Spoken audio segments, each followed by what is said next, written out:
Welcome back, everyone. Before we dive in, make sure you drop your thoughts and the lessons you took from this story in the comments. And don't forget to like and subscribe. Let's get into it. Do not come to my graduation. I do not want people to know you are just a waitress.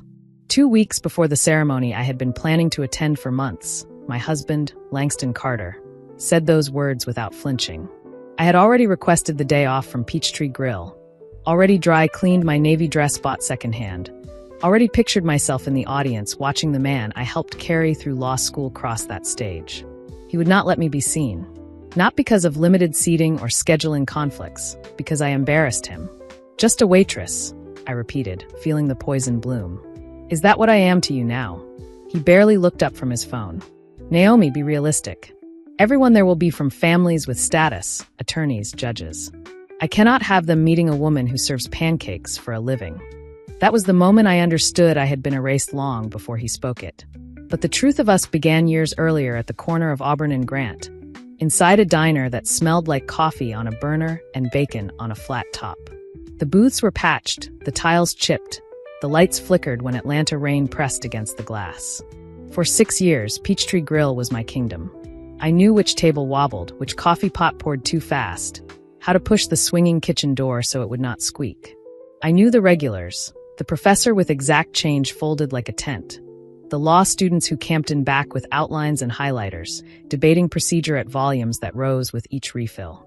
They never learned my name, even though I wore it on a tag every shift. My crew became family. Cheryl ran mornings with a sixth sense for trouble and tips. Tyrese washed dishes while putting himself through community college, preaching patient work while steam reddened his hands. Mr. Otis, who had cooked there for 3 decades, grunted more than spoke, but slid pie across the pass on the days I came in with red eyes. There is a kind of dignity inside that rhythm, a worth the world refuses to count because it cannot be measured by degrees. I met Langston on a Tuesday night during finals week when he walked in broke and exhausted, counting coins to see if he could afford food and caffeine. I comped his grilled cheese and poured his coffee as if it were a mistake ticket, then paid for it myself from tips. He looked at me like the world had stopped swinging. We talked until my shift ended. He walked me to the bus stop. Within 6 months, we married at the Fulton County Courthouse. Cheryl and Tyrese were our witnesses. Our apartment over a laundromat smelled like detergent and whatever the neighbor cooked. Our furniture scrounged from curb alerts. Our bed frame held by hope and duct tape. He studied under a hand-me-down lamp while I soaked my aching feet. He spoke about opening a practice that would help people who could not afford counsel. I believed him because I wanted to believe we wanted the same life. I worked double shifts to cover rent when student loans delayed, wore my worn-out shoes 6 months past ruined soles so he could buy bar prep materials, made his favorite food on exam weeks, switched to closing shifts to keep the apartment quiet for his outlines. At night, I peeled off socks stained pink from burst blisters, cleaned the wounds, laced the same shoes, showed up again. The erasure began quietly. By his 2nd year, he introduced me as Naomi, not my wife, and steered conversation away from me. When classmates asked about his personal life, he shrugged at the law library and said he did not have time for a relationship. I overheard that while delivering his forgotten lunch. "You misunderstood," he told me later. "You know the pressure I am under." I accepted the lie because I wanted peace. Social media lost us entirely. His accounts filled with staged coffee shop grit and lecture halls. Once, a classmate wandered into the diner and blinked when I said I was his wife. "He never said he was married," she murmured, confused. It hurt in a way I could not explain, the kind of hurt that settles under bone. The night he told me I could not come to graduation, I set meatloaf on the coffee table and asked why. "Because you are just a waitress," he said. Then he stood, pocketed his phone, and added, "I have been telling people you died a few years ago. It is cleaner. Do not contact me." He closed the bedroom door and turned the lock. I knocked. "We are not finished." Through the door. "There is nothing to finish. I have a contracts exam." I opened the door. He sat at the thrifted desk we had bought together, his books stacked neatly. "You told people I am dead." He finally faced me. "It explains why no one has met you and avoids questions about why I married someone inappropriate for my social circle." "Inappropriate," I repeated. "I helped pay for your degree." "I appreciate that," he said, tone flat. "But appreciation does not change reality. Law is about connections and image. I cannot build the career I want while being associated with someone whose greatest accomplishment is remembering coffee orders. Pain would have been kinder than his calculation. When did you start telling people this? Middle of second year. He turned back to his laptop. No one who matters knows you are real. He packed my clothes into a duffel bag without looking at sizes or seasons. Do not come to graduation. Do not contact me at school or work. If anyone asks, say we were never married. I called my sister, Serena. She arrived in her old Honda and did not ask for a story I could not tell. He told people I died. I sat in her passenger seat. Then he told me to leave. She squeezed my hand and drove. The divorce papers arrived at Serena's apartment 3 weeks later. Irreconcilable differences due to lifestyle disparity. The petition read, a legal phrase so bloodless it felt obscene. I signed with a steady hand, mailed them back, and moved into a studio over a used bookstore owned by Mr. Coleman, who asked no questions and handed me keys. The floors were slanted, the radiator clanked, the windows faced east. I returned to Peachtree Grill. Cheryl handed me an apron and said, Table 6 needs coffee. Window booth is ready. She fed me toast during breaks and covered my tables when I needed the bathroom to breathe. Tyrese preached dishwashing philosophy. Everything begins dirty. Patience brings it clean. Mr. Otis slid grilled cheese and tomato soup across the pass without a word. People who measure worth and reliability saw me and made me visible again. Serena showed up with groceries and the cheap wine we liked. He looks at people like he is shopping, she had said once, back when I was defending his hunger as networking. Now she bit into spring rolls from the Thai place and made me laugh at terrible reality television. It is astonishing what laughter can fix. I built my own routines. Saturday mornings at the Freedom Farmers Market, long walks on the Beltline, Sundays browsing downstairs until Mr. Coleman flicked out the lights. I wasn't happy, not exactly, but I wasn't drowning. Stability loosened grief until it became something honest and solid. 8 months later, 2 law students in the corner booth mentioned a wedding. Did you get your invitation to Langston Carter's ceremony? One asked. Savannah Ashford. Her dad is an appellate judge.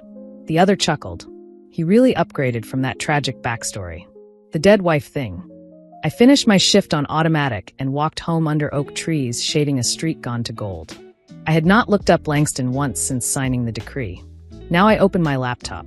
His curated life unfurled. Charity galas with Savannah, vineyard weekends, a nameplate at Morrison and Wells. Captions about gratitude for second chances and honoring those we have lost. Anniversary posts to a wife who, according to him, died 3 years earlier. Me scrubbed into martyrdom so he could climb. An alumni magazine profile gushed over how personal tragedy shaped one graduate's approach to justice. He was quoted saying my death had taught him to pursue civil rights work. None of it had been true when we were together. But the lie was tidy, useful, and loved.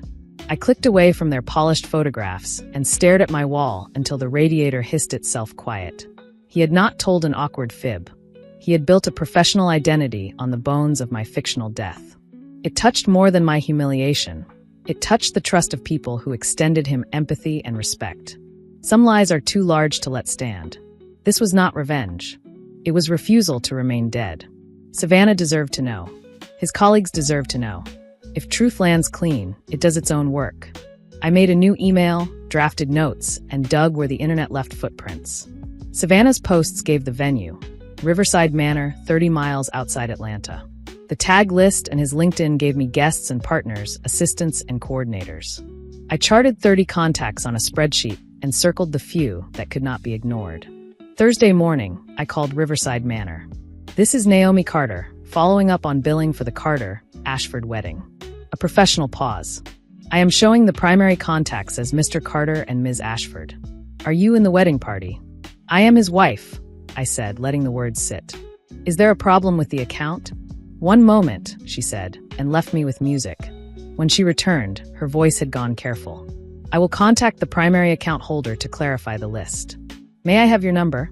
Friday, I called Morrison and Wells. Updating spouse insurance for Associate Carter, I said pleasantly. This is his wife, Naomi. The receptionist transferred me to his voicemail. I left a brief message and asked the receptionist to flag it. Just to confirm, you are his wife? She asked. Yes. The keyboard clicked. Then I called the Ashford family office. Seating for the ceremony, I said. Where should Mr. Carter's wife be placed? The line went quiet long enough to hear someone's typing. Our chart shows Mr. Carter as unmarried, the assistant said finally. Are you a late addition as a +1? No, I said evenly. I am his wife.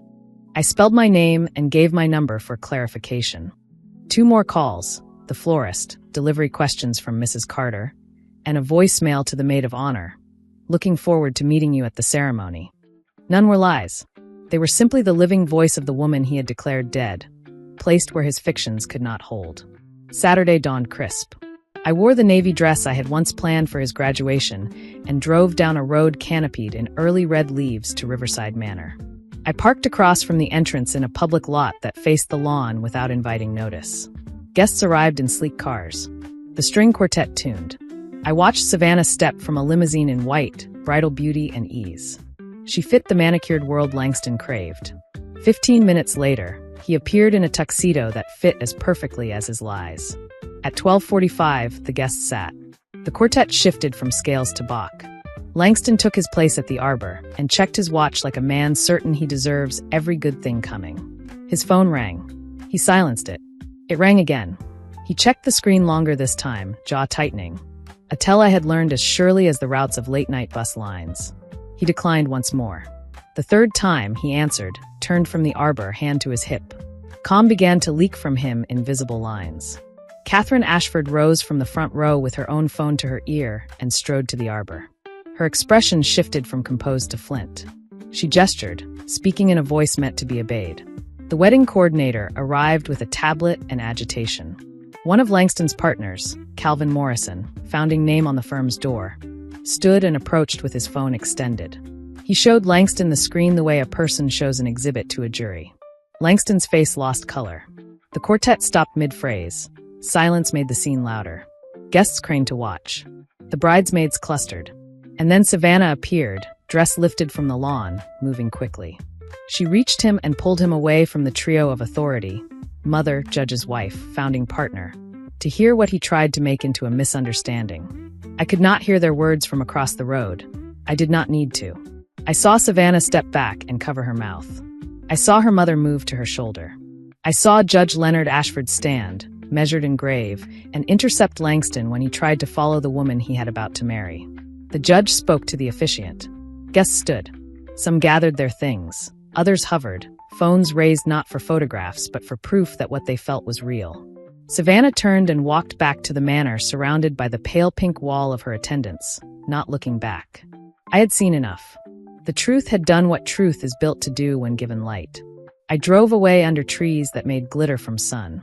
My phone stayed dark in my purse. I owed no explanation and expected none.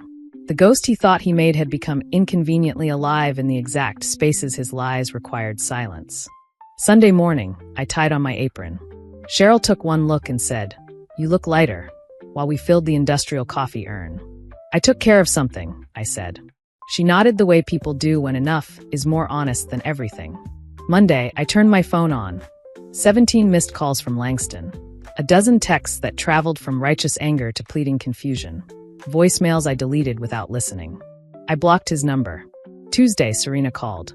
"My friend knows someone who was at that wedding," she said. The ceremony was delayed. Guests were whispering about the groom's dead wife calling around. The judge nearly shut the whole thing down. They went ahead, but the reception was brittle. Legal circles are buzzing. "What happens in his world is not my business," I said gently. I only needed to stop being dead. Weeks settled into a rhythm I recognized as my own. Morning shifts, afternoon walks, evenings with paperbacks from downstairs. The restaurant's owner, Mr. Tate, called me into his small office in February and offered a promotion to assistant manager.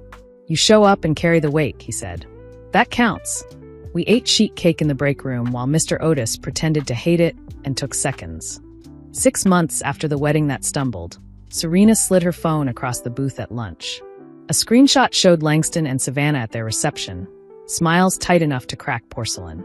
"Word is her parents hired someone to look into the calls," Serena said. "They know what he did. The firm did not fire him, but the glow is gone." I stirred my coffee. "That feels complete," I said. Not satisfying, not vengeful, just complete. His consequences lived in rooms I would never enter. Spring came to the city with dogwoods and pollen and small braveries.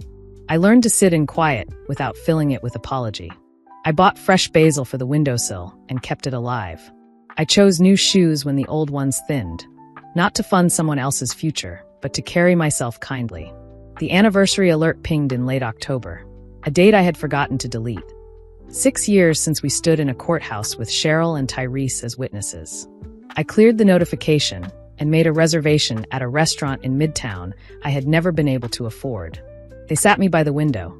I ordered a glass of wine that tasted like fruit and stone and years of patient tending. The pasta arrived as a small work of care. I ate slowly, feeling the odd, beautiful quiet that comes when a life begins to belong to you again. Beyond the glass, couples walked hand in hand, friends laughed loud, someone hurried alone with purpose. I wondered whether Langston remembered the date, whether Savannah knew its meaning, and discovered the thought did not sting. Their lives were their own, complicated now by the truth they chose to ignore until it arrived in the middle of their ceremony. I paid the bill and left a generous tip for a server whose attention never felt intrusive. In the dark reflection on the glass, a woman looked back at me who was not the person collapsing on Serena's guest bed a year earlier. She was not even the woman who twisted herself into smallness so a man could grow large. She was Naomi Carter, assistant manager, keeper of a modest home over a bookstore, survivor who learned that being dismissed is not the same as being dismissible.